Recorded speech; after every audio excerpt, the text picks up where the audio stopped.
9, 8. You're watching The Experience, Comic Culture and Sales. Streaming live daily to Facebook, YouTube, Twitch, and Twitter. 2, 1. Hey, what's up, everybody? I'm Christopher, aka the Bronze Age Nerd, and I'm going to tell you a little bit of an origin story tonight. My origin story, as it started out in the very beginning, I was a small baby with a beard. No, just kidding. That's not actually how it worked. But right in high school, in my senior year, I got a job at a movie theater. So my first job, except for a paper route or whatever when I was younger, was at a movie theater. And one of the interesting things that happened when I first started working at a movie theater, you're an usher, you go through the theaters afterward, you clean up all the popcorn and drinks and candy wrappers and stuff, and the oddly smuggled in paraphernalia that you'll find in a movie theater, some of which will absolutely surprise you, or maybe not. I don't know, I guess it depends on your upbringing. But you find all these fun things, and every once in a while, what you would find as you walked into that movie theater is a patron, a customer, still watching the movie. And this was before the age of the Marvel Cinematic Universe and the post-credit scene or the mid-credit scene. Now, those still existed, but they were extremely rare, and most people definitely did not stick around for the credits. So this was very unusual. But every once in a while, it would happen. And I'd always, when I first started that job, I'd always wonder, like, what's this person doing? Come on, get out of here. You're annoying me. It's just music and a bunch of names. As time went on, though, and I started having appreciation for what was actually happening during that time, I started to appreciate what those people were doing. Because what they were doing is they were watching the credits. They were looking for names of people that did the work. And that's important. That's important work that people do. It's important to have credit for what actually happened when you worked on a movie. Years later, I would have my name in the credits of a video game. My name is in the credits for Halo the Master Chief Collection. And that was a big deal because there's certain qualifiers that you'd have to get into the credits. And we worked on that game years after that it was initially released in a content update. So getting my name in there was a big deal. An even bigger deal to me is that my daughter's name was put in the credits because she was born during the creation of that particular project. So I had a whole new appreciation for what credits were as I grew up. And credit matters, which is why tonight on The Devil's Advocates, co-host Kyle and I are going to be discussing the creation of characters, specifically with the recent creation update with Roy Thomas being added to the creators of Wolverine. Let's talk about it right after this.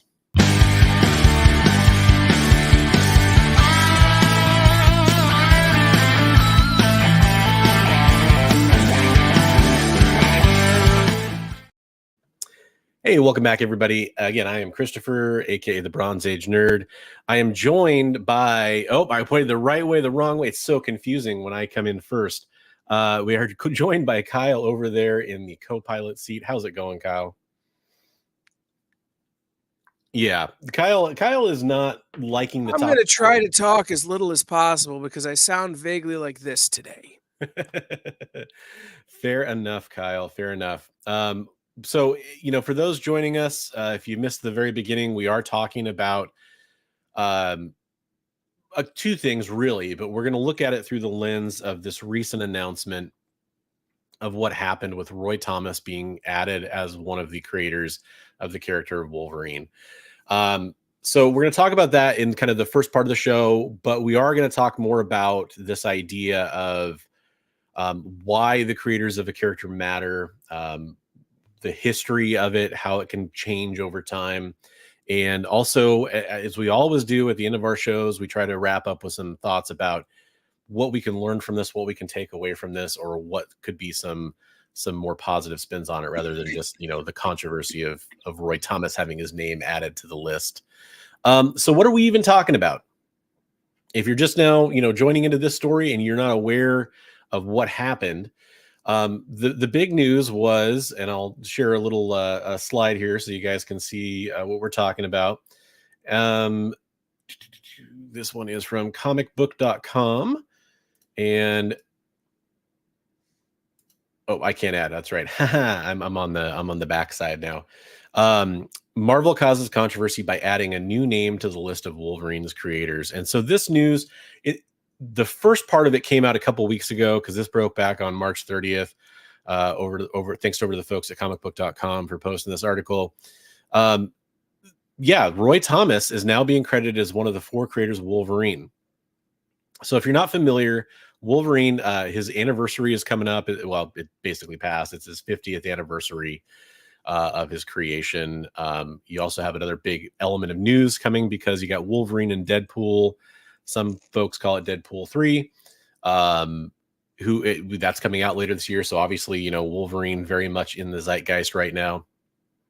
And so the longtime creators of Wolverine, it's always been recognized up until recently as Len Wein, Herb Trimpe, and John Romita Sr. It's interesting because now we have Roy Thomas joining the mix. And when this first happened, there was a lot of head scratching, a lot of comments about the timing of it. I think that's pretty important to point out because we don't have Lynn or Herb with us anymore. So it's kind of, and obviously John Romita. So it is hard to for them to have any kind of say in this. And people are wondering about the motives and all that kind of stuff of why this would happen. Real fast, I do want to make sure, just shout out Skunk Snot. Hey, welcome to the chat. I see you over there. Also, Collector P, thanks for being here. We really appreciate it, everybody. So this idea of the creators being sent, so for a long time, I mean, like I said, Wolverine's not a new character. And one moment. And so yeah, Wolverine is not a new character by any stretch of the imagination. And now we have a new, creator being added to that mix. I will say that I did think this was interesting. There's one more thing I'm going to share here because Roy Thomas actually had a short reply to this. And I think it's important to get both sides of the story. So we're going to pull up this article from Forbes here. Who created Wolverine? Marvel's Roy Thomas speaks out on the controversy. Now, this is the first part of a 2-part story, but I'm going to go basic. They're kind of recapping the history here.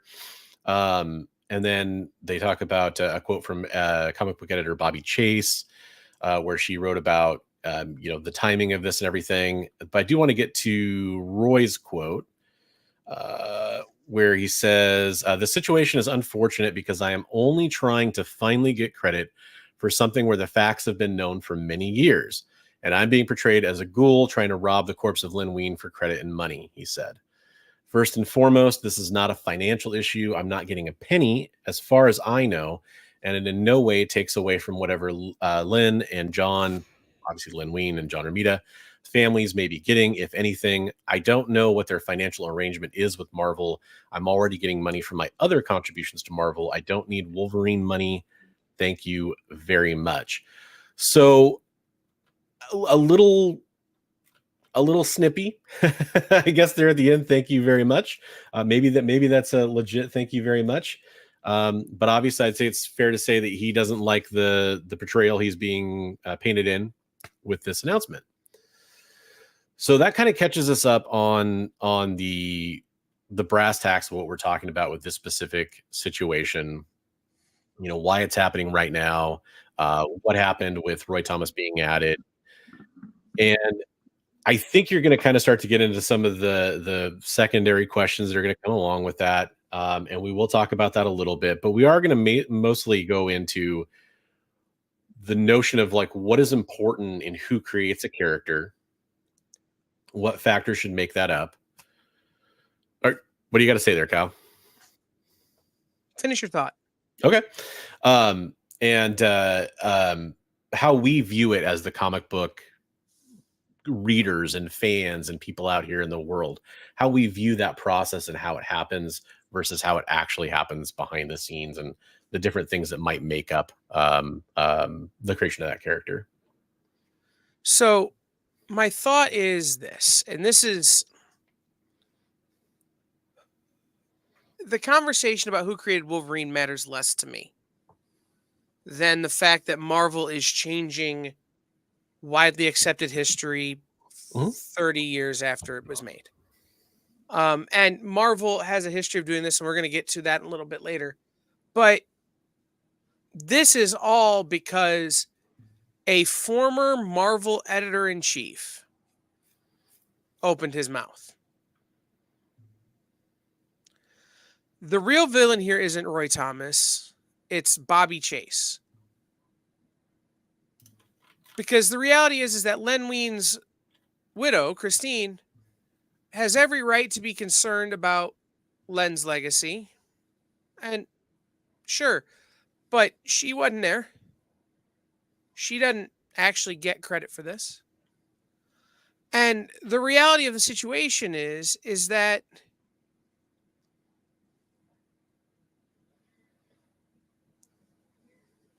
this is one of those things where credit doesn't matter. Because, and maybe this is me knowing more than the average fan because of the world that I travel in a little bit. But like, can you tell me, Bronze, who co-created Spider-Man Noir? Not off the top of my head, no. Okay, so one of them is a guy named Fabrice Sapolsky. Yeah. One of the co-creators of Spider-Man Noir. Do you know how much he got for Spider-Man Noir being into the Spider-Verse movies? I'm going to guess $0. $0. There are no, just having your name listed at the end of a movie does not get you paid by Marvel. That's not how these deals work. Right? This is one of those situations where the credit we're talking about is your name being listed at the end of a movie, not your name being listed on a contract as it relates to royalties paid out on a character. Right? That's what this story is. Somebody called her and said, hey, we're putting Roy Thomas's name at the end of the movie as a co-creator. Well, guess what? You look at some of these movies and there's 50 co-creators listed. Right? There are going to be a ton of co-creators listed at the end of the Wolverine Deadpool movie. Right? Because there are a ton of people who created the characters that are going to be in there. Yeah. None of them are getting paid because they're getting paid based on their current royalty structure. So in this case, we really are talking about paying lip service, not paying cash. And if credit did mean money in this case, I think this is a much bigger deal. In that instance, right? It's this idea of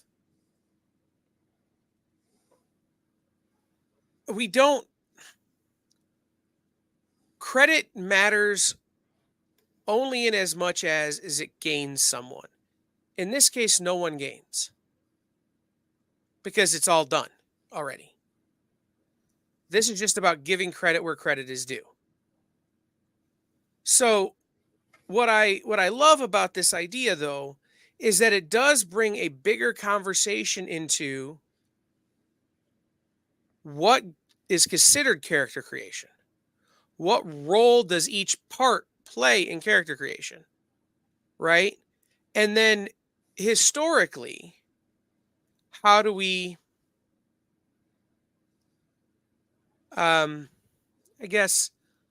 how do we view the different roles, right?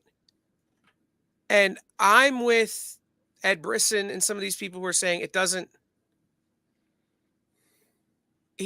have any, right to claim it. But if Marvel's giving it to Roy Thomas and not Roy Thomas going, hey, that's mine, that's a different thing, right? In Comic Journey, I'm confident that he doesn't have any kind of royalty deal because he said he doesn't have any kind of royalty deal. He gets royalties from all the other X-Men stuff he did. He doesn't get it from this. He came out and said it. And, oh, by the way, I know what Marvel's movie royalty deals are because I've been in those conversations. So when we talk about this, I think this example is a very important example of a much more problematic situation that this is a symptom of, not necessarily a product of, I guess is the word I'm looking. it's not the right word, but you know what I mean. Mhm. This is a symptom, not necessarily the whole story. Yeah. So, Absolutely, absolutely. Like I was saying, this is a lens to look at this concept through, but I think it is obviously a very relevant lens, considering it's in the news right now. Um, and yeah, basically, with that said, there's one other element I want to talk about though, which is this. There is one notion to the specific story, and this is kind of what I did some research on recently, that this is a new thing that's happening just because of the movie. And I don't believe that, because I mean, you can go back to articles going back to 2013 where Roy Thomas is being credited as, talking about the name and the Canadian origin of Wolverine. And so that's kind of an element that I want to talk about, though, is, do those types of factors matter? Are those things, if an editor in the writing room says, I think he's going to be Canadian, or I think he's going to be whatever. At what point do you start to give credit to those people when the comic book finally comes out? And at what point do you stop revising the credits of who should have been created?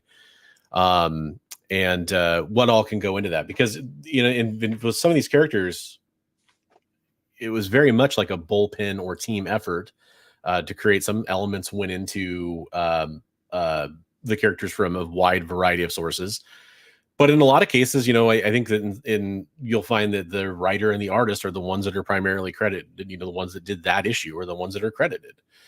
I do think that there is part of that's argument that comes from the fact that Roy Thomas was the editor at the time. And I think there's a knee-jerk reaction of saying, like, well, wait, are we saying editors have created characters now? And again, I think it's one of those things where if you dive deeper into it, you see that there is more substance to this particular story.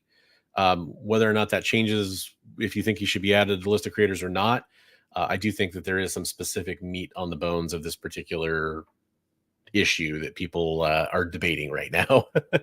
right. And like I said, the nuance to the backside of this is very interesting.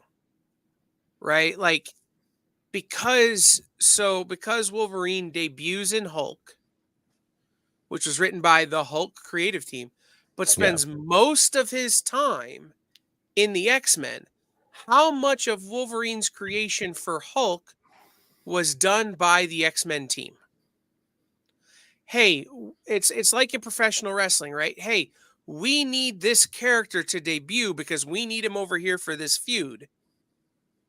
But we don't have any place to put him in right now in our book. Can we introduce him in your, or in our story? Can we introduce him in your story? Right? In wrestling, it happens all the time. You have a guy run in and interfere in a match and make his debut, and then he never deals with those other wrestlers again because he's in a feud with somebody else and they just needed a way to introduce that he existed. Right? The nuance of Wolverine is what makes this so interesting. But at the same time, that's this idea of character creation is way more complex than we like to think, which is one of our topics for the next segment of the show. Yep. So I think one of the things we need to think about as we move forward here is we have to take Roy Thomas at his word on some level, that this is not this is not something he's politicking for, or that he is, he's doing because it gets him paid. He's got money coming in from other places, which, by the way, you think Roy Thomas isn't going to make a small stack of money when the X-Men stuff hits? He can make a mountain of money. So this doesn't really matter. It's about getting that credit so that when the next deal gets done, the paperwork is in order. The deal is in order. That deal will have nothing to do with Len Wein and John Romita Sr. and Herb Trimpe. Because that won't be a Hulk deal. That'll be an X-Men deal. And then he'll have to compete with Chris Claremont. And guess what? That's the battle I'm here for. I think John Byrne gets mixed up into that a little bit too, probably. So. It's going to be like watching a cage match with three rabid dogs. It's going to be crazy. Yeah, and by the way, a few people I just wanted to say hi to. Saw Scott jump in. Hey, Scott, how's it going? Thanks for watching tonight. Eddie Von B in the house. Bar Yeah, Lord. Ed, you're in, just real quick. Ed, you're in all of our thoughts and prayers and stuff, man. I'm so sorry for what you're going through. Absolutely. Triple B Hardcore Comics, and then Comic Journey coming in, like we've been addressing in the chat here. So I just want to make sure we thank everybody for watching tonight. We really do appreciate it. I will say that I got a great comment when I was talking about this before the show. We always love to hear what you guys want us to do in future shows. And I will tell you, and I know Comic Journey would be all in on this one. The comment I got when I posted about this topic tonight was, can you guys do first appearances next? So we'll add that one. Kind of already tackled that one a little bit, but it is interesting. So we'll kind of add that to the rotation of viewer suggestions we've got. We keep a running list of that. So if you guys ever have ideas and topics you want us to cover, we definitely absolutely want to hear about it. So let us know. So we need to take our first break. So before we do, I just want to mention that tomorrow night, Jay and Jen and I at 7:00 will be doing our Minute to Skim It review show, and I already picked my books. So I got a ton of great comics to read tomorrow that I'll be reading for review, including a book that I'm very excited for from Image called 7174 AD, and a book called Love Me from Mad Cave that looks like Keith Giffen art, but isn't. So make sure you tune in to check that show out tomorrow, 7:00 Eastern here on The Experience, 4:00 if you live on the wrong side of the country. We will be here, and wrong side of the country because then our show's on in the middle of the day. But we will be here tomorrow at 7 for the show, and we'll be right back to get into how character creation is more complex than you think and some of this other stuff right after this.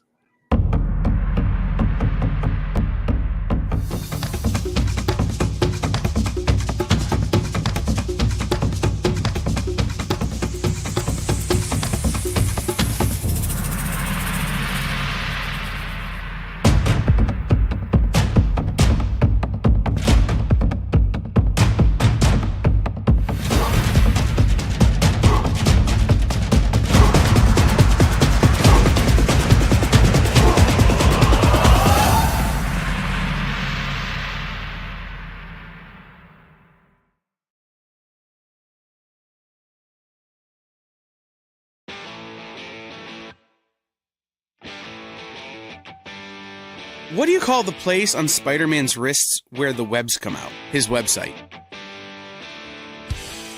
I hate myself for writing that joke, but you'd make me feel so much better if you just visited our website. We have links to our merch, new release lists, all the show info, and so much more. TheEXPLive.com.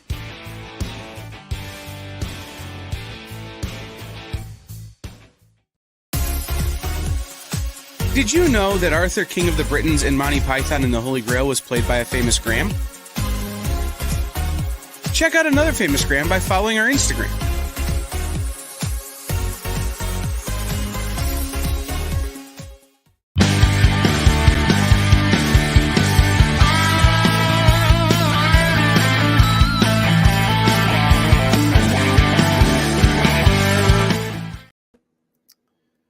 Hey, welcome back, everybody. Welcome back to the show. We are talking about character creation, the process behind it, how it's viewed, and how history can change. So in the first part of the show, we talked about the recent news with Roy Thomas being added to the list of Wolverine's creators.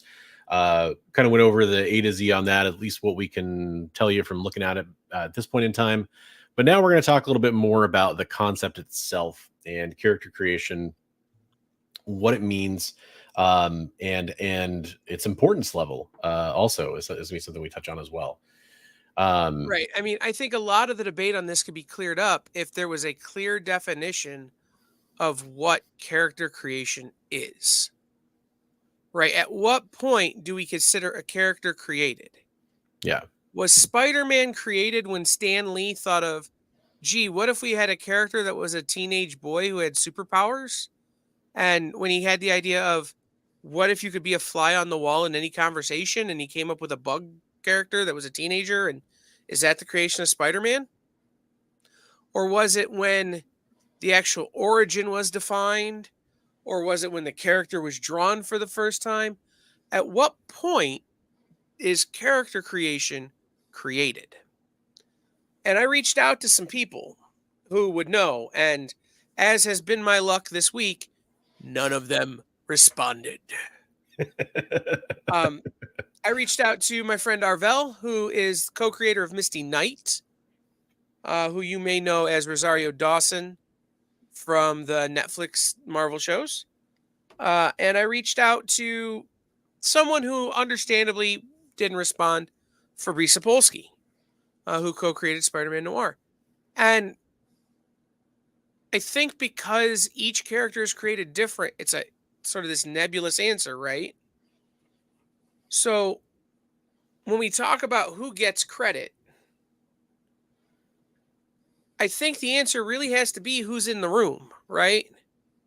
At whatever point we decide a character is created, or a given character is decided, the credit has to go to whoever's in the room, right? So with Spider-Man, because it was just Stan and wow, this is a real bad time for me to blank. So for Superman, because we know it was just Siegel and Schuster in the room, credit goes to just Siegel and Schuster. But credit could equally be given to someone. Thank you, Scott. Oh, I was gonna wait. I wanted to see the reaction. I would have Bronze. I would have texted you at like 2 a.m. your time. Oh no, I figured you'd be like a minute later. You'd be like, Steve Ditko.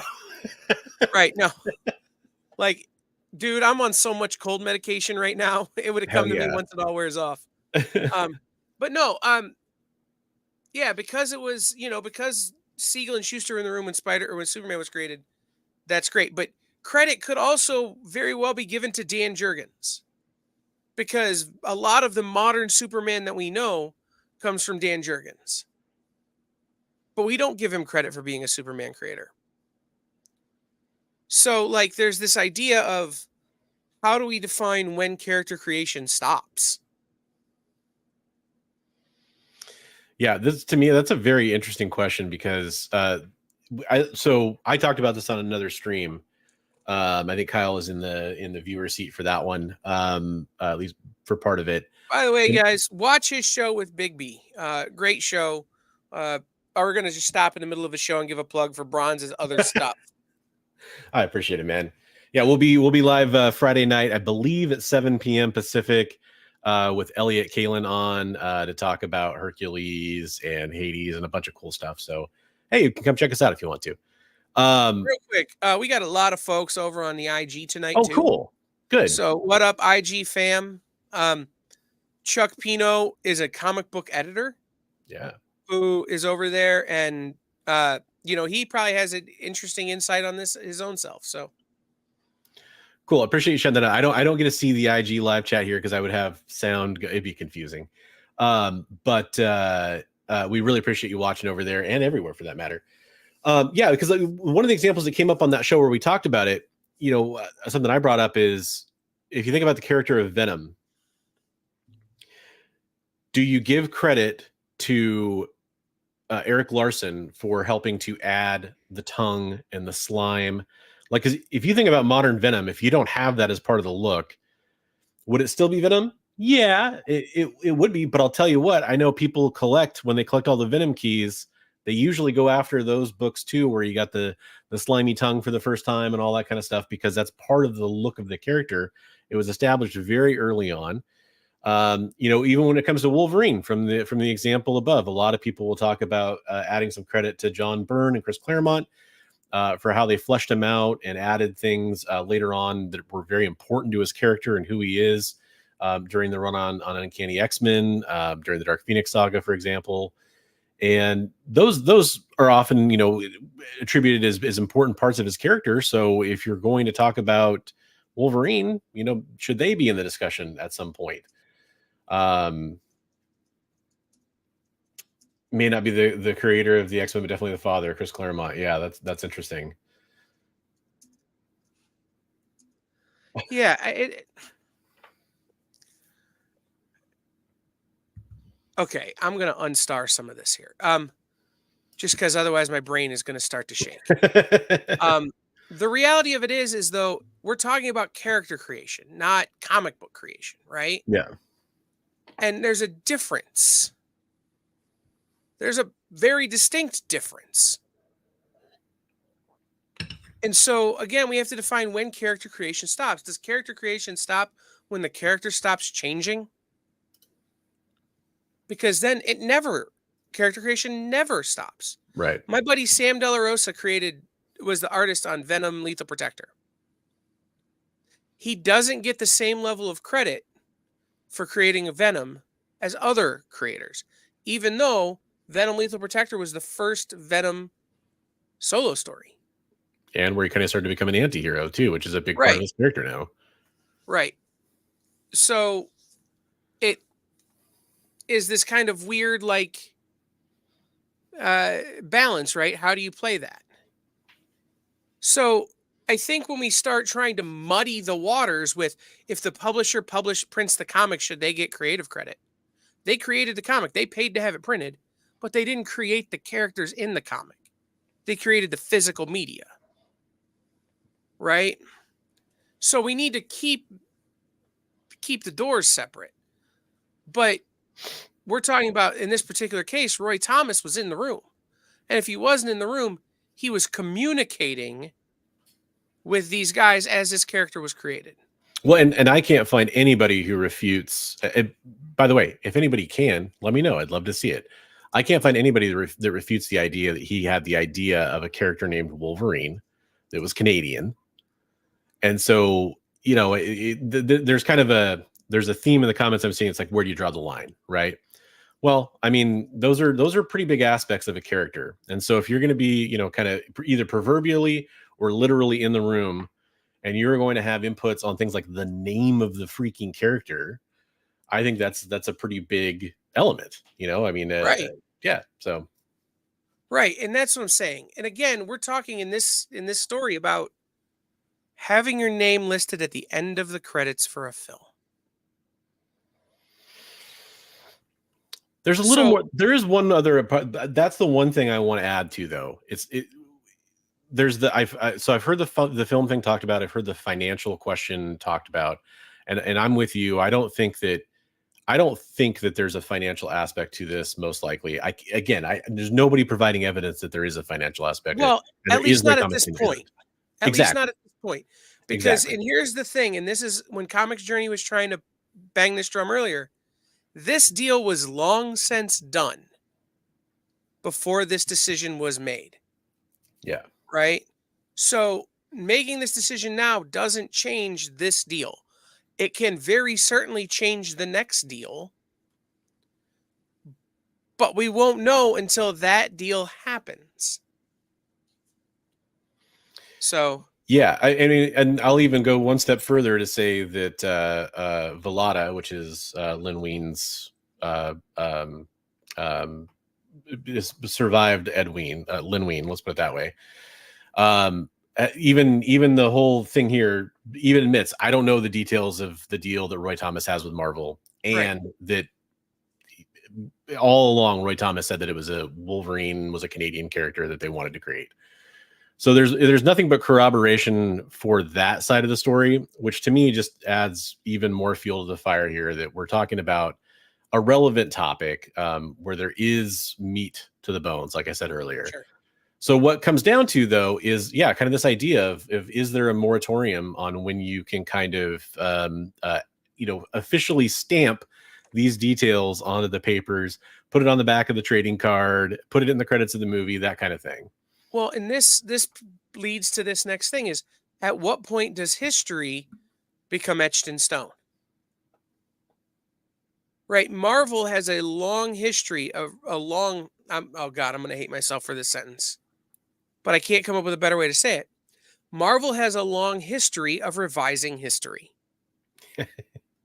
Yep. not giving Steve Ditko credit for Spider-Man for how many years? Right? Not giving people credit for things they did, or giving Stan Lee credit for things that he was barely involved in. Yeah. Right? They have a long history of changing the narrative to tell a good story. Right? To feed whatever. They have a long history of changing this. God, I'm gonna have to say it again, Bronze. I can't wait. They have a long pathology of changing history to fit whatever story they're trying to tell with how these characters came to be. Yeah. And I'll give you two sort of recent examples. Like, we just had, not that long ago, Marvel's Legacy numbering system came out, right? Mm-hmm. And the Marvel Legacy numbers are this. We went back and we counted every, issue, end to end. Did you really? Because somehow Venom got to 125, and I can't figure out how Venom got to 125. Yeah, it's bonkers. They're clearly counting Spider-Man stories that also had Venom in them as Venom issues. Yep. Right? Like, doesn't really make a whole lot of sense. And we just had the 300th Miles Morales issue featuring Miles Morales. I'm a smart guy most of the time, and I can do simple addition and subtraction. But Stephen Hawking couldn't figure out how they got to 300 issues. Like, they're just making up a number because it sells books. Marvel doesn't actually care about the truth of the story. They care about covering their own ass, and they care about painting a pretty picture. Well, and speaking of painting a pretty picture, I want to just briefly mention it's a slight tangent, but I think it actually does dovetail in pretty nicely here. Scott, shout out to Scott from Gamma Base Comics in the chat saying, also the Wolverine by Andy Olson predates Wolverine 2 and Foom 2, and that this is an important point. And it reminds me, and it's something I mentioned on the stream I talked about before too. It reminds me of the Black Suit Spider-Man concept, which was submitted to Marvel by Randy Schueller, and basically purchased from him, right? So, boy, you want to talk about like a Russian nesting doll here. You go back to like the Black Suit Spidey being basically a fan submission idea.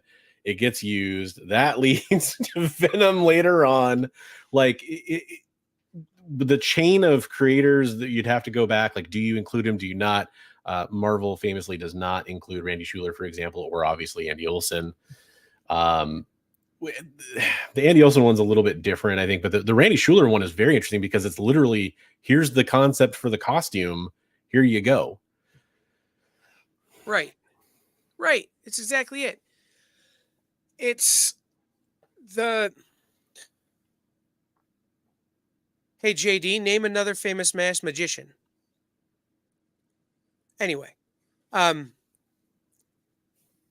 would you like me to invoke the name Michio Kaku? Like, what do you want? If you want to start naming mathematicians, JD. But anyway,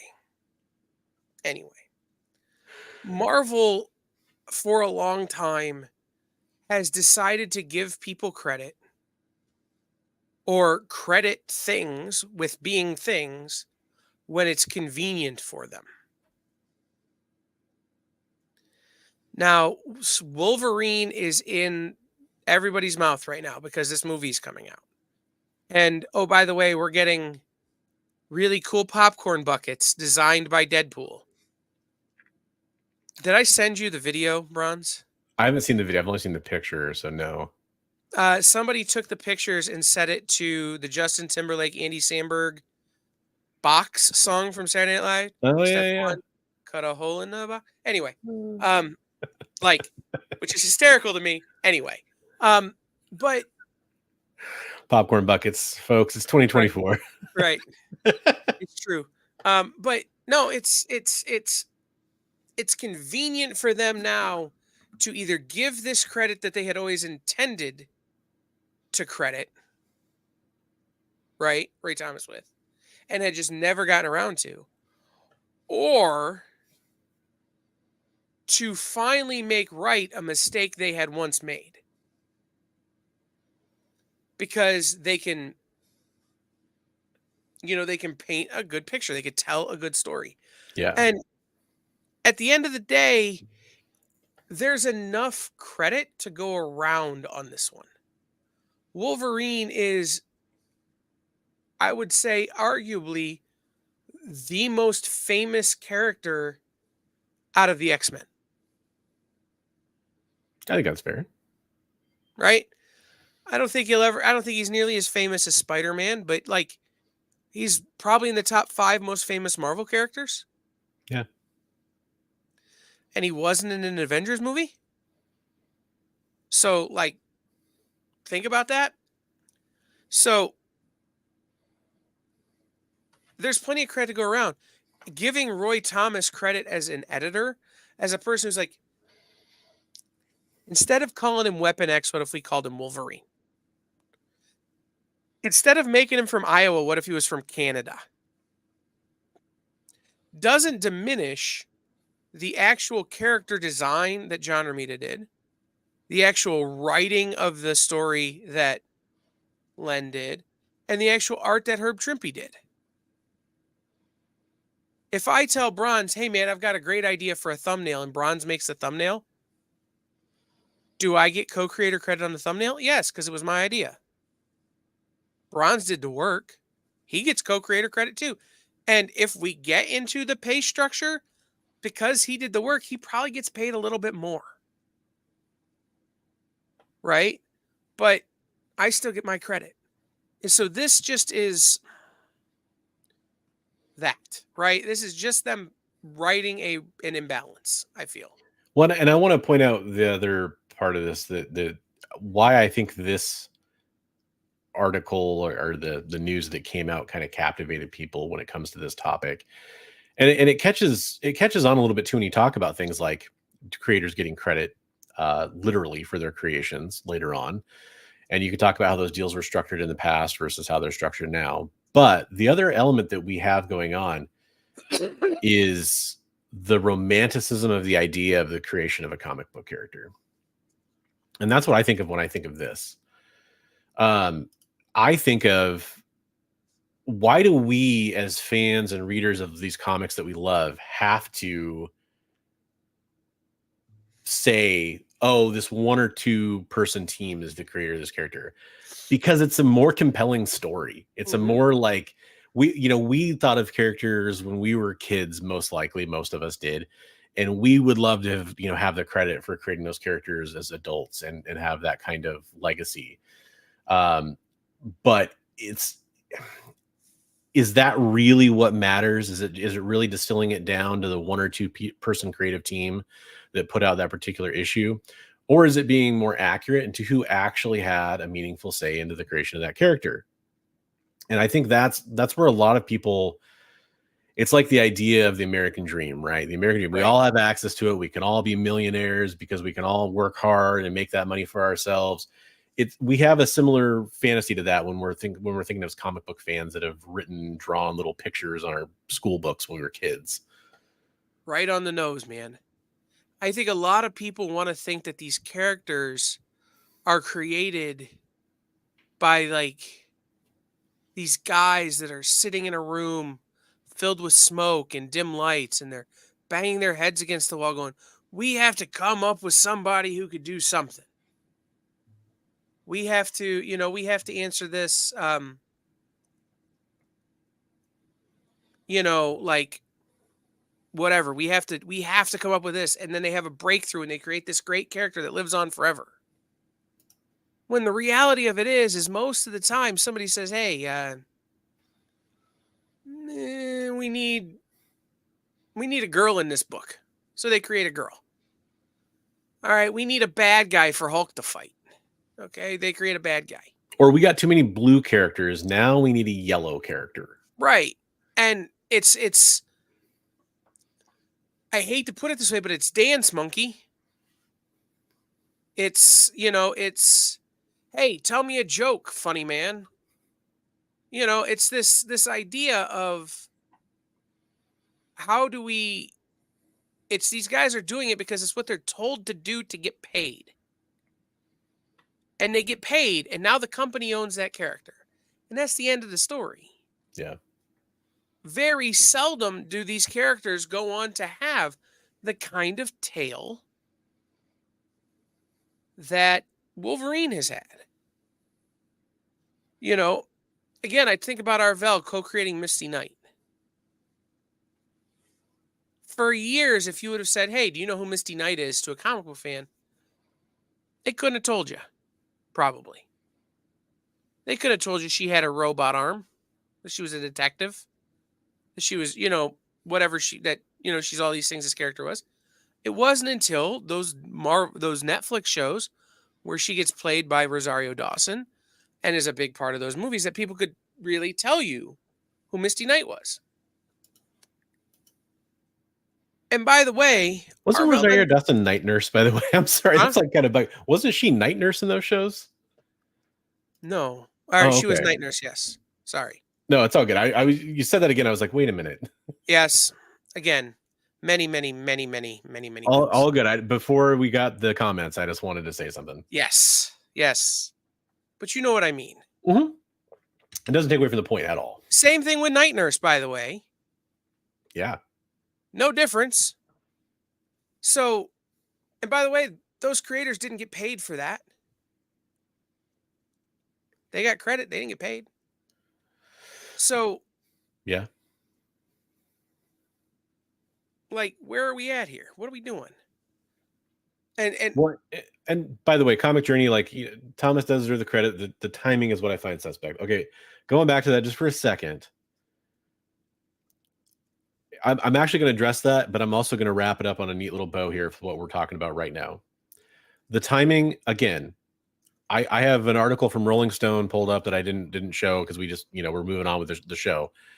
From 2013, where Roy Thomas is being credited as a partial co-creator. That's before Lin Wein passed away, by the way. Because that's another element of this I hear is he waited till everybody passed away to say anything. Well, I mean, it was out there well before that. I mean, I'm sure it predates that article. I'm just saying that's a time-stamped article I can find. But to Kyle's point, these characters were created, in Wolverine's case, 50 years ago. No one thought then that Wolverine would go on to have the legacy that he's had, to become the character that he had. I mean, they might have hoped, they might have dreamed, but I don't think anybody was realistically going to tell you that Wolverine, as portrayed by Hugh Jackman, would be one of the most famous characters on the silver screen, and his announcement that he's coming back to play Wolverine again, and one final hurrah would have everybody saying that it's saving Marvel Comics movies or whatever people are saying, right? Like that kind of impact, that kind of legacy is not something that could have been foreseen back then. I think the part that's interesting to me is that now we can say that kind of thing can happen, and how we attribute character creation to creators now should matter. It should be officially cataloged by the publisher or the creators themselves within the issue for who created that character. Especially, we're talking about like title characters, solo title characters, that kind of thing. It's going to be hard for these little guest appearances sometimes that appear hundreds of issues into the run, of course. But in this case, it would be nice to have had that on record a long time ago, but it's just not. I don't think it was a consideration for anybody back then as like it is now. And that's hindsight. Hindsight's 2020 for sure. We have that hindsight. So what can we do about it now is my point. Right. And so we need to take our last commercial break. Sounds good. A real short break. And we're going to come back and we're going to talk about how should these things be handled? Yeah. And what should we be doing so that the suspect of the timing isn't a suspect? And at the same time, we'll kind of cross the bridges. Does adding another creator onto the end of the list actually take away from others? So we'll be right back after this very, very, very short commercial break. Download our app on Google Play and the App Store. It's so simple, even my mommy can use it.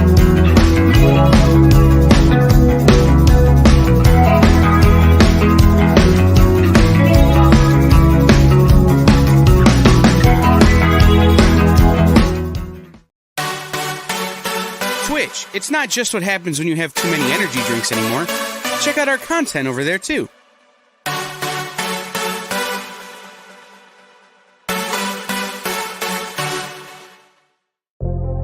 In a world where you hit like and subscribe on our YouTube channel, that'd be really great. Thanks.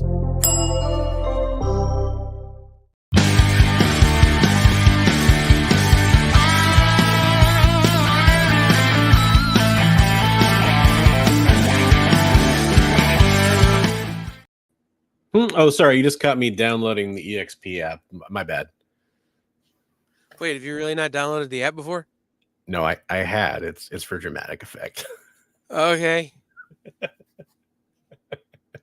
I get it. Yeah. No, there's some cool stuff on there. I was checking it out. I talked to you shortly after it launched. Bro, we gotta get back to the show, but I got somebody that's helping me. We're gonna launch something really cool on there probably by say 1st of July. I just have to learn how to code it first. Hey, learn to code. I wish, man. I wish. Yeah. I learned how to design websites. I never learned coding, and I wish I had. Valuable skill. So, and then you can be credited with the creator of Bro, if we went through and put my name on everything that I created for the experience, it'd get ugly real fast. You're the Rob Liefeld of the Roy Thomas.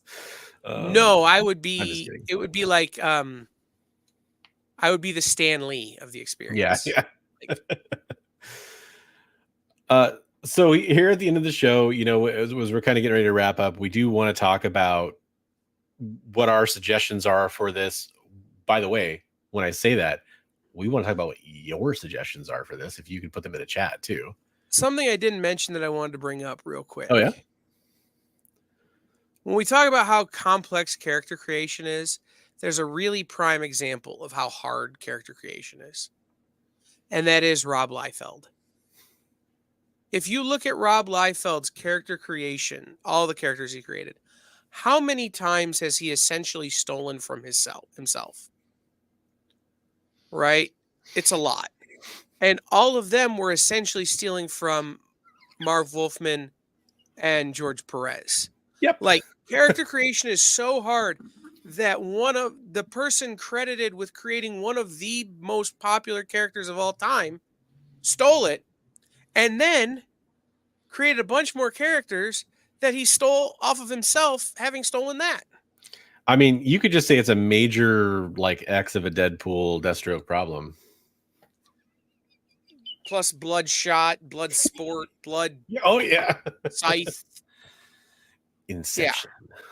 Right. I mean, and I'm just saying, and I'm not saying each of those characters are independent and unique in ways, but they're all just parodies of the same character created by the same guy because character creation is that hard. So. Oh, by the way, since I just mentioned the Deadpool and we're obviously alluding to it, the great example that got brought up on when I talked about this the other day was the character of Deadpool as they are today. Like, how much credit do you give to Joe Kelly for what that is today? Anyway, yeah. Or really, I mean, Brian Posehn and Jerry Duggan. Posehn. Yeah, absolutely.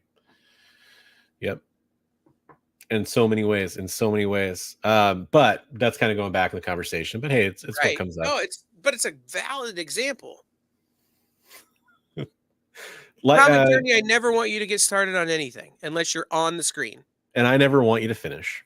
Right. I just, unless you're here and I can see your hands, man, I don't ever want you to get started on anything. But I mean, I can make his hands show up right now. Bring your hands and show up, man. I often play video of myself as him whenever I go on his streams because it's just too funny to me.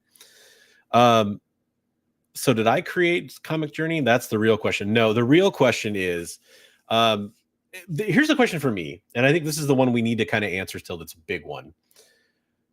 Does it take away from the other creators in this situation?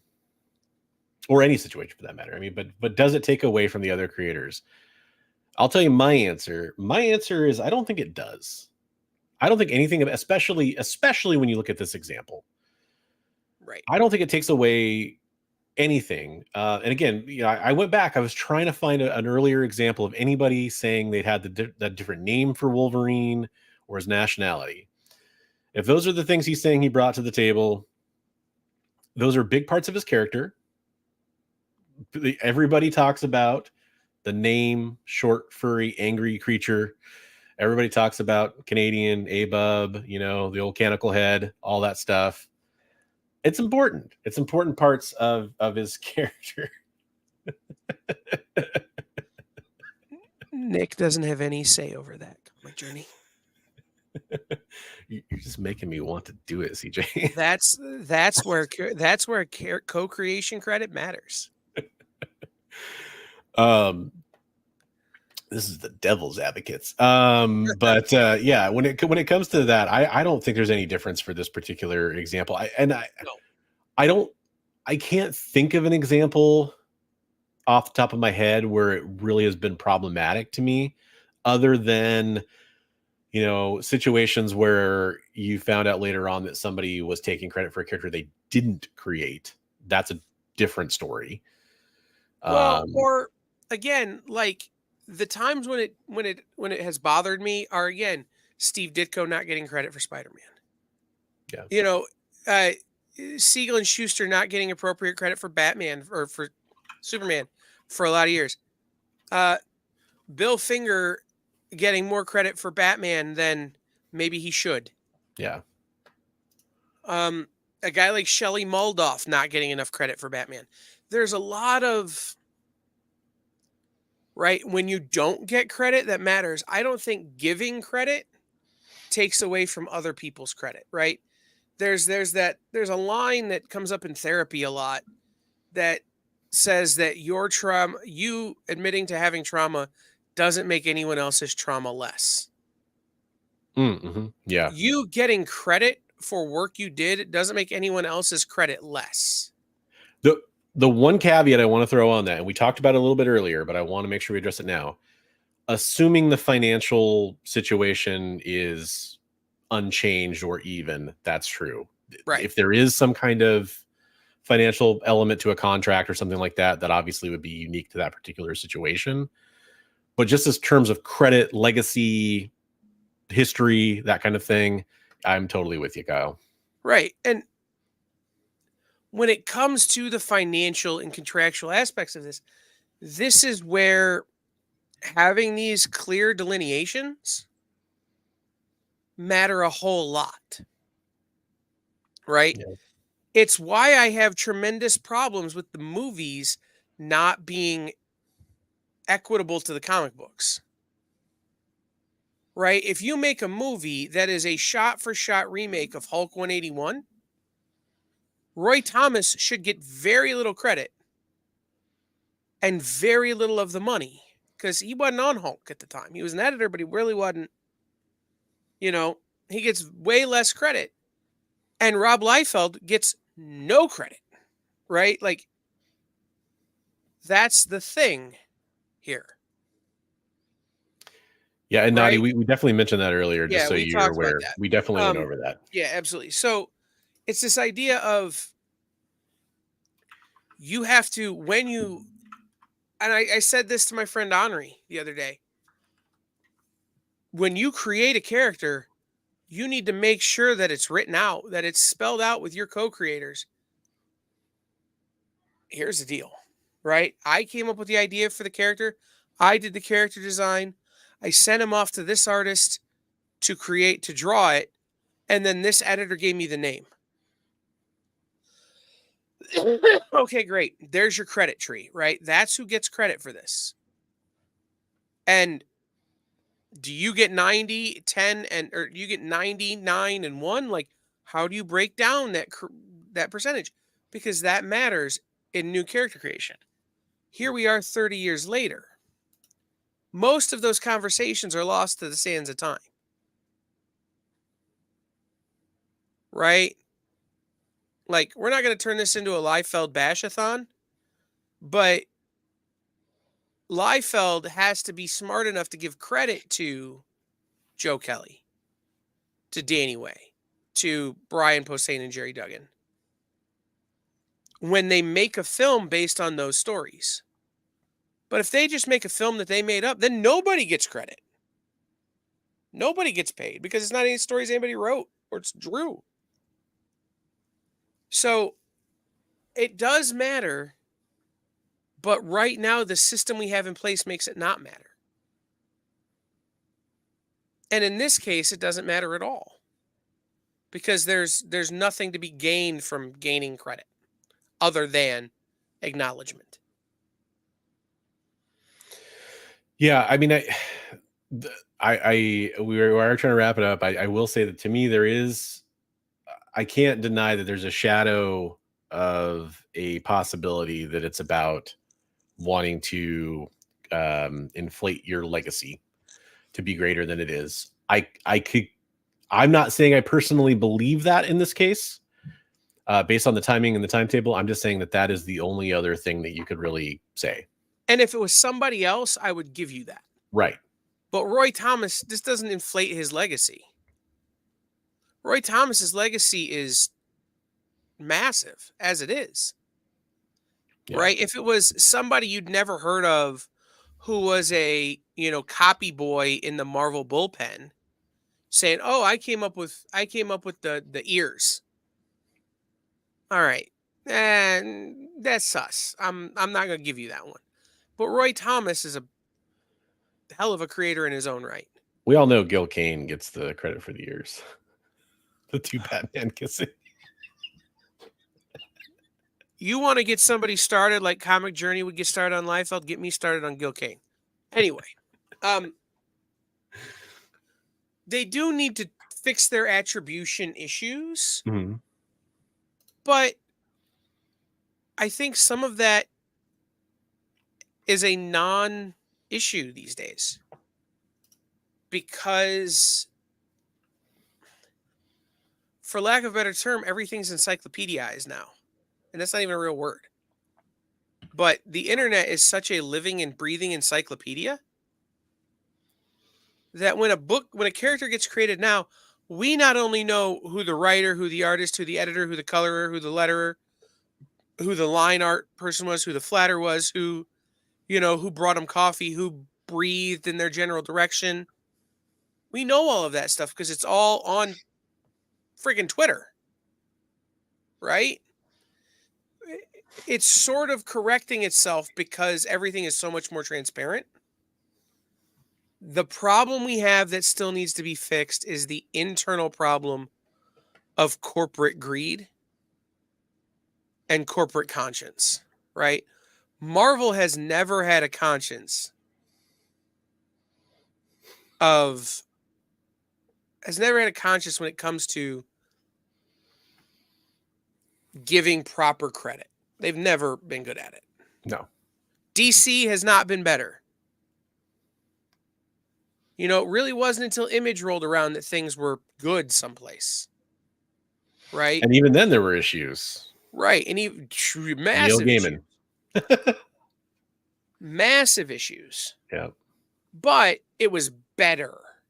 Yes. And I think all we can keep doing is keep talking about these issues like this and forcing these companies to acknowledge their tribal chief. But also, that's a wrestling reference that Bronze didn't get. But I was very confused for a second there. Yes, acknowledge, that, hey, CB Sobleski doesn't get credit for everything.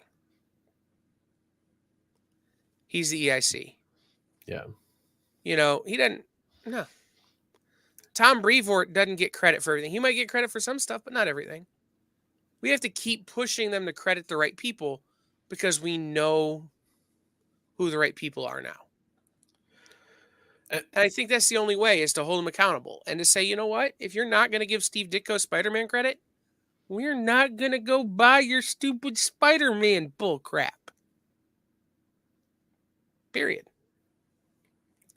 I just love that you had to mention that that Steve Ditko is a co-creator of Spider-Man at the end of the show.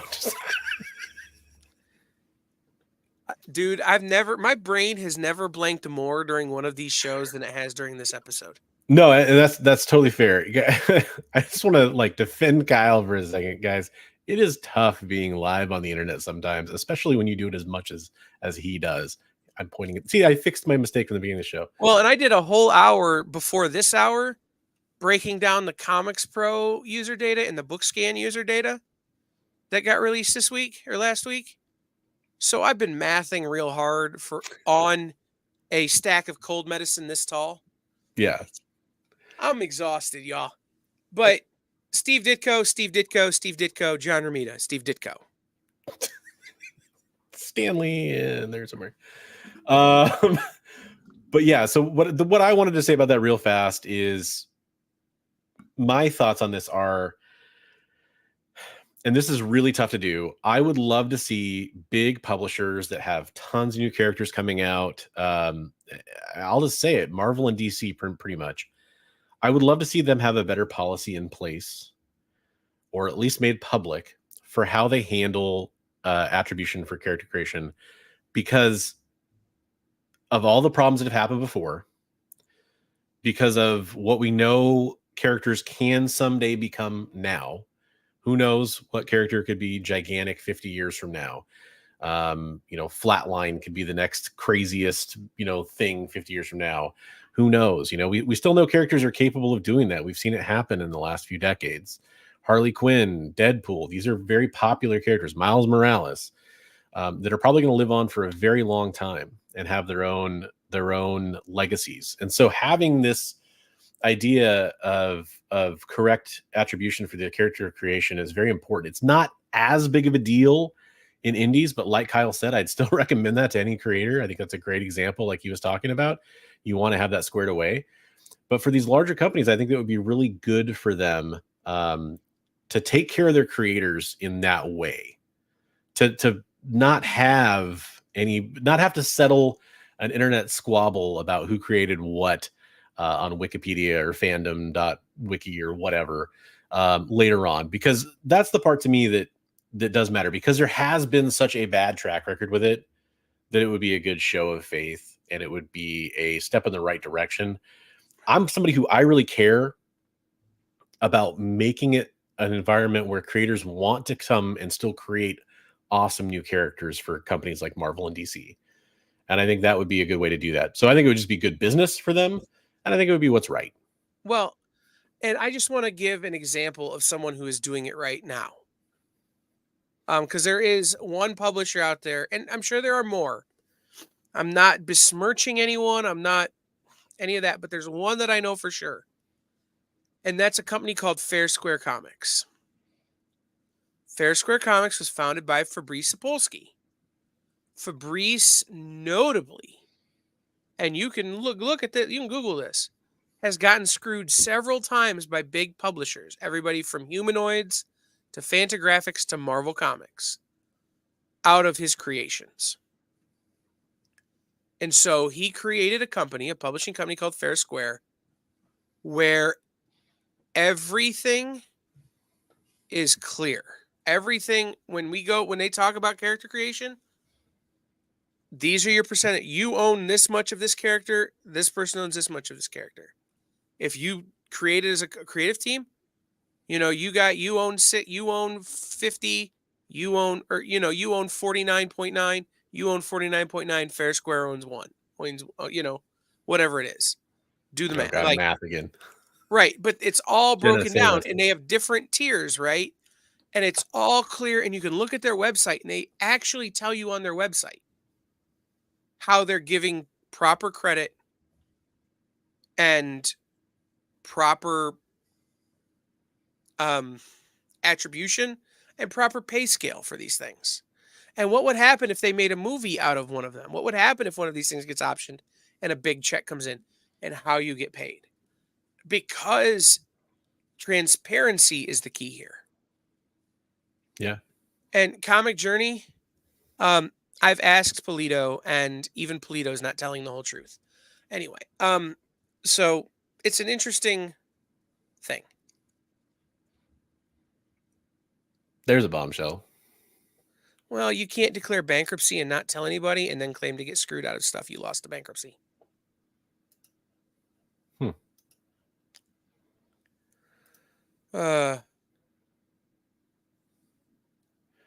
Oh, Popsequentialism. I am sorry to hear that you weren't able to find it that easily.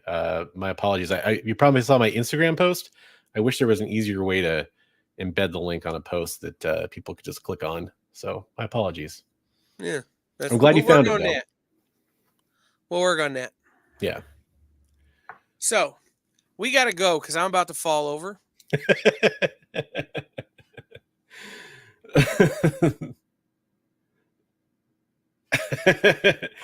Yeah. We can at least spell his name right, Comic Journey? Oh, I'm all for Cold Medicine Kyle. Cold Medicine Kyle is coming in with the spice. All right, guys.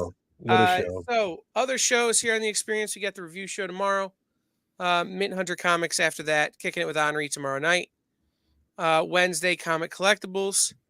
And then Triple T with Chuck Pino, who is in the Instagram chats tonight. Followed by 360 Comics on I love you, CJ. I really do. Shout out to Brian coming in the end too. Yeah. Hey Brian, how's it going? Yeah, what up? Thursday, we have Jam Comics at 11 a.m. Eastern. Then we have the Dan Wickline show at 5. What's in the Box with Miss Jen at 7. Geek Chat and Sketch Up with Mel and Mog.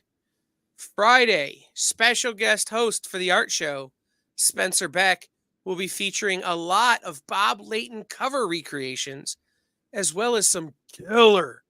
Oh my God.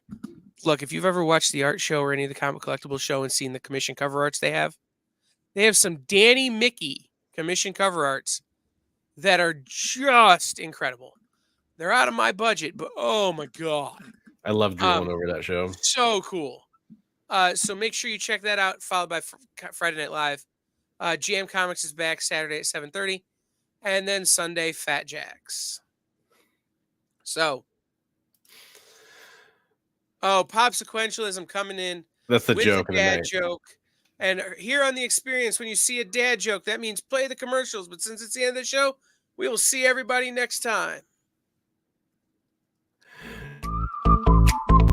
We know you probably get a lot of emails, but could you please make sure to sign up for our mailing list? We don't send a lot of emails, and we try not to bother you. We just want to give you the best information about all the cool stuff that's going on around here. Sign up on our website, theexplive.com.